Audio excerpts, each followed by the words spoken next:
ఒక హత్య చేసి 20 ఏళ్లు దేశంలోని పలు ప్రాంతాలు తిరిగాడు ఓ హంతకుడు. అది కూడా భార్యా పిల్లలను తీసుకుని పోలీసుల కళ్లు గప్పి. అయితే ఇన్ఫార్మర్లు ఇచ్చిన పక్కా సమాచారంతో పోలీసులు ఇంటిపై అర్ధరాత్రి దాడి చేసి పట్టుకున్నారు. అయినా సరే నేను హంతకుడిని కాదు, పక్కా జెంటిల్మెన్ అని చెప్పాడు. అతని ఆటను పోలీసులు వ్యూహాత్మకంగా కట్టించారు. ఢిల్లీ స్పెషల్ బ్రాంచ్ పోలీసుల ఆపరేషన్ తో హంతకుడు దాదాపు 20 ఏళ్లకు దొరికాడు. కానీ ఆ నీచుడు చేసిన హత్య వెనుక విషాదకరమైన కథ ఉంది.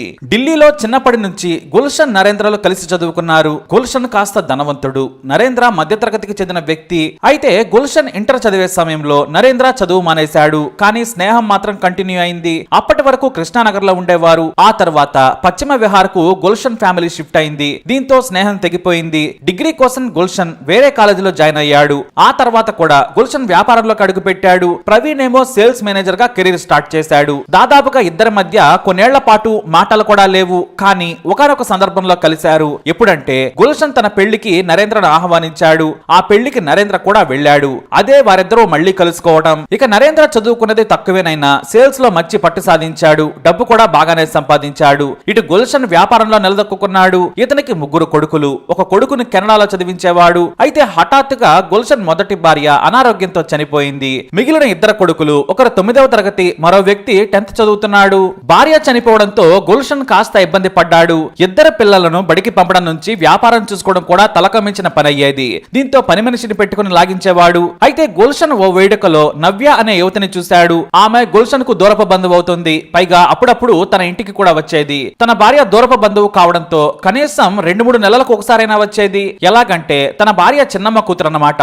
వరుసకు మరదలవుతోంది. కానీ తన భార్య ఉన్న సమయంలో నవ్య చాలా చిన్నమ్మాయి. దీంతో గుల్షన్ పెద్దగా పట్టించుకోలేదు. అయితే చాలా ఏళ్ల తర్వాత నవ్యను మళ్లీ చూడగానే అతనికి మతిపోయింది. బాలీవుడ్ హీరోయిన్ ను తలదన్నేలా ఉంది. అంతేకాదు అప్పటికి ఆమె వయసు కేవలం 23. ఆల్ ఇండియా రేడియోలో ప్రెజెంటర్ గా పనిచేస్తుంది. శాలరీ కూడా అద్భుతంగా ఉంది. ఆమెనే గుల్షన్ ను చూసి బావా అని పిలిచి వచ్చింది. గుల్షన్ మంచితనం ఆమెకు తెలుసు. దీంతో ఇద్దరి కళ్ళు ఒకరినొకరు కోరుకున్నాయి.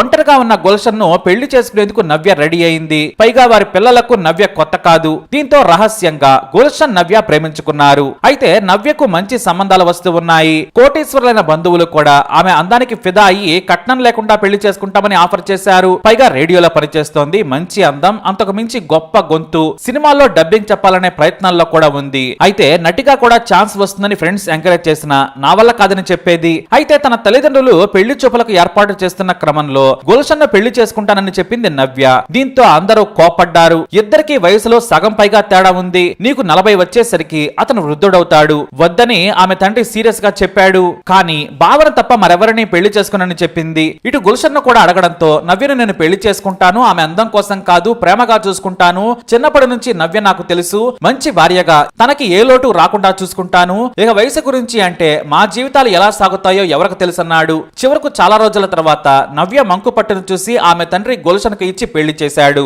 నవ్య వచ్చిన తర్వాత వారి 2 పిల్లలు కూడా సంతోషించారు. ఇక చిన్నప్పటి నుంచి పిన్ని అని పిలిచేవారు. ఇప్పుడు అమ్మ అంటున్నారు. ఇక మరోవైపు కెనడాలో ఉన్న మరో కొడుకు కూడా నవ్య తమ తల్లిగా రావడంపై సంతోషించాడు. అలా 6 నెలలు గడిచిపోయాయి. ఉదయం పిల్లలను స్కూల్ కు పంపి తాను మధ్యాహ్నం డ్యూటీకి వెళ్లేది. సాయంత్రం 6 గంటలకే ఇంటికి చేరుకునేది నవ్య. కేవలం 4 గంటల డ్యూటీ మాత్రమే ఉండేది. అలా లైఫ్ కూల్ గా సాగుతోంది. అయితే ఓ రోజున తన భార్య నవ్యను తీసుకుని తన స్నేహితుడి కూతురు పెళ్లికి వెళ్ళాడు గుల్షన్. అక్కడ పాత స్నేహితుడు నరేంద్ర కనిపించాడు. తన చిన్నప్పటి స్నేహితుడు నరేంద్రని నవ్యకు పరిచయం చేశాడు గుల్షన్. ఇక్కడే నరేంద్రకు గుల్షన్ భార్య నవ్యను చూసి మతిపోయింది. యావరేజ్ గా ఉన్న గుల్షన్ కు ఇంత అందమైన అమ్మాయి భార్యనా అనుకున్నాడు. తాను సెకండ్ మ్యారేజ్ చేసుకున్నాను, మా ఆవిడ వాళ్ళ చెల్లెలని చెప్పాడు. చాలా రోజుల తర్వాత కలవడంతో నరేంద్ర గుల్షన్ చాలాసేపు మాట్లాడుకున్నారు. కానీ నరేంద్రకు నవ్య మీద మనసు పడింది. ఆమెను తదేకంగా చూస్తూ లైన్ లో పెట్టాలనుకున్నాడు. ఆమెదంత చీప్ క్యారెక్టర్ కాదు, చాలా హుందాగా ఉండేది నవ్య. పైగా బాగా చదువుకున్న యువతి. ఎలాగైనా నవ్యతో అక్రమ బంధం పెట్టుకోవాలని గుల్షన్ ఇంటికి రాకపోకలు మొదలు పెట్టాడు నరేందర్. పైగా పక్కనే ఉన్న కాలనీకి వచ్చానని కూడా చెప్పాడు. అయితే ఇటు గుల్షన్ తన స్నేహితుడిలోని నీచపు చూపులను గమనించాడు. దీంతో బయటకు రాగానే నేను లేనప్పుడు మా ఇంటికి రావద్దని చాలా స్వీట్ వార్నింగ్ ఇచ్చాడు. మా ఆవిడకు నచ్చదు, కావాలంటే నా ఆఫీస్కి రా అని చెప్పి అడ్రస్ కూడా ఇచ్చాడు. అయితే నరేంద్ర మాత్రం ఉదయం 11 గంటలకు వారింటికి వెళ్లి మాటలు కలిపేవాడు. దీంతో నవ్యకు సీన్ అర్థమై వెంటనే 2 మాటలు మాట్లాడి మా వారు లేరని చెప్పి డోర్ వేసుకునేది. 2004 ఆగస్టు 27న ఉదయం 11 గంటలకు అందంగా తయారై స్ప్రే కొట్టుకుని తన పుట్టినరోజు వేడుకకు ఇన్వైట్ చేయాలని వారి ఇంటికి వెళ్ళాడు నరేందర్. అప్పుడు నవ్య ఇంట్లో ఎవరూ లేరు. గుల్షన్ ఆఫీస్ కి వెళ్ళాడు. పిల్లలు స్కూల్లో ఉన్నారు. కేవలం 11 11 అమ్మాయి ఇంట్లో పని చేస్తోంది. నరేంద్ర వెళ్లే సమయానికి స్నానం చేస్తోంది నవ్య. దీంతో పని మనిషికి 100 రూపాయలు ఇచ్చి దూరంగా వెళ్లి పూలు పండ్లు కొనుక్కురమ్మని చెప్పి బయటకు పంపాడు. కాసేపటికే నవ్య స్నానం చేసి బయటకు వచ్చింది. ఆమెను అలా బాత్రూమ్ నుంచి రాగానే చూసిన నరేంద్ర తట్టుకోలేకపోయాడు. డైరెక్ట్ గా నువ్వంటే నాకు ఇష్టం, మనిద్దరం అక్రమ బంధం పెట్టుకుని ఎంజాయ్ చేద్దాం, నా మనసులోని కోరిక నీకు తెలుసు, నీ మాట కోసం ఎదురు చూస్తున్నానన్నాడు. ఆమె వెంటనే తన గదిలోకి వెళ్లి బట్టలు మార్చుకొని బయటకు వచ్చి సీరియస్ గా వార్నింగ్ ఇచ్చింది. బయటకు వెళ్ళమని బలంగా చెప్పింది. కానీ అప్పటికే బయట నుంచి గడియ పెట్టిన నరేందర్ బలవంతంగానైనా నవ్యను అనుభవించాలని బెడ్రూమ్ లోకి ఎత్తుకెళ్లి అత్యాచారం చేయబోయాడు.